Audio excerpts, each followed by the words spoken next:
I make about $14,000 a month with a small YouTube channel, and in this video I'm going to help you get started by selecting your niche. So this is usually the question that creators think about for months before even uploading their first video. I know this because I made this mistake. This is the wrong way to go about it. You don't have to think so much about it. This will become apparent as you go along, and let me explain. My method of selecting your niche is asking yourself a few questions. And the most important one is, what do I like to do and what can I not shut up about? What is the thing that I can't shut up about, that I would love to talk about all day long? If you have the answer to that question, then you have your niche. I always recommend doing what you already do.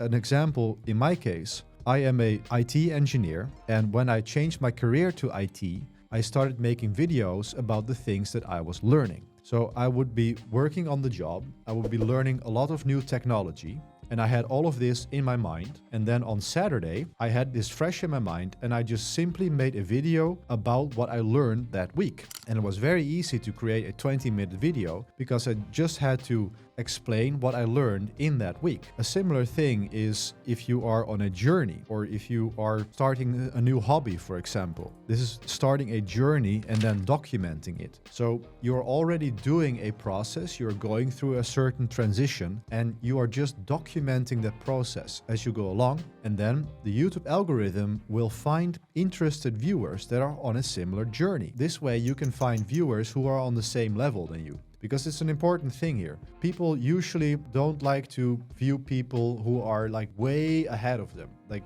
miles ahead. Like I don't like to watch videos of billionaires because I will never be a billionaire. So what they have to say is not very relevant to me, right? This is one way of approaching it. And another thing is sharing what you already know. I see many creators making the mistake that they want to make a video, so then they spend weeks researching a video and learning a new skill or something, and then they make the video. Well, what if you already had the knowledge inside you? What if you make videos on stuff that you already know? That's much easier, right? The thing is, you don't have to necessarily have new knowledge. Because let me move on to the common objections. Many people will say everything has already been done, or it's too late, or I'm not creative. Everything has already been done, yeah, that's true. But it has not been done by you, because you are the niche. These days, people know that you can find anything anywhere on the internet. They just have preferences in how they want to have that presented to them. I'm a bearded guy with a deep voice. The YouTube algorithm figures out if people like bearded guys with deep voices. That is why this video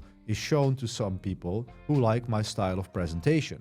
The way you bring the message, the way you convey something becomes more important than what you convey. Another thing is that some people think that they have to be original and that you always have to make something new. There are social media accounts out there about philosophy, Stoic philosophy. These philosophers have been dead for thousands of years, and all they do is they tweet quotes from those philosophers, and those accounts have millions of followers. Why? Because people like to be reminded. So Alex Hormozi says this thing, people need to be reminded more than they need to be taught. And that is the key here. It's better to remind people of things rather than teaching them. You don't need to teach something new every week. You can talk about the same topic in a different way or with a different approach. You don't have to be completely original all the time. And this will make it a lot easier to get started. So capitalize on what you already know. Do you have some skills? Do you have a unique story to tell? Maybe you recovered from drug addiction. Maybe you are an expert in dog training. Maybe you have a very interesting but difficult family situation. These kinds of things you can make videos about. These are some common objections that I see. But beware, when you're selecting a niche, if you are going in this with the creator freedom approach, if you're in this with the idea that you want to sell products sometime, then you will also need to tweak your niche a little bit so that you know that you can create a product around this. And this is usually an information product or done-for-you coaching services. What I just said about having a difficult family situation, well, maybe that is something that is easy to make videos about, but you also have to consider Are there people out there who would be willing to pay for a certain type of coaching service around that subject? I think in case with family issues, yes, there are. But in my case, my audience is engineers. When I make videos about a certain type of tool that is available for free out there, well, engineers are usually quite greedy. They don't like to pay for things, especially if that's a tool that is for free. It's very hard to make someone pay for that, right? So take these things into consideration in the long future. When you have 500, 1,000 subscribers, how are you going to then turn this into a product? So that is quite important to think about before you start, but don't spend too much time on this. If you see other people successful in that type of niche, so the entrepreneurship niche is huge with lots of creators who become very rich by teaching other people to become entrepreneurs, like Justin Welsh, Matt Gray, Dan Coe. These guys, they are in a big niche and they earn a lot of money. That is a good niche to be in, right? But there's also a lot more competition.